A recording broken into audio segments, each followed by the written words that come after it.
So I think you would have noticed there that the first version wasn't all that great.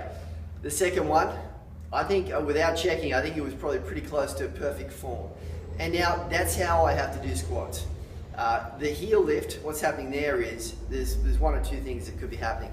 One is it gives me an artificial ankle mobility, and or it actually helps me activate my core a little bit better. Whatever's going on, I need to do a version with my heels raised to get the most value out of that movement. If I don't do that, you can see that I'm fairly compromised in the movement and not getting a great deal of value, and potentially putting a lot more pressure on my knees. So it's important that you pick an exercise and a version of the exercise that works for you as you are now. Now, it is in my goals to try and improve my ankle mobility and also my core activation. So I'm gradually having less heel lift to try and get down to a flat version. So the first squat you saw me do, not warmed up. If I was a bit more warmed up, I might have done a little bit better with that, but it's still a project that I need to work on.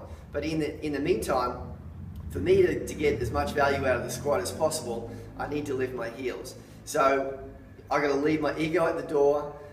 It's a little bit like needing some kind of extra assistance and feeling like that you're not exactly doing it properly.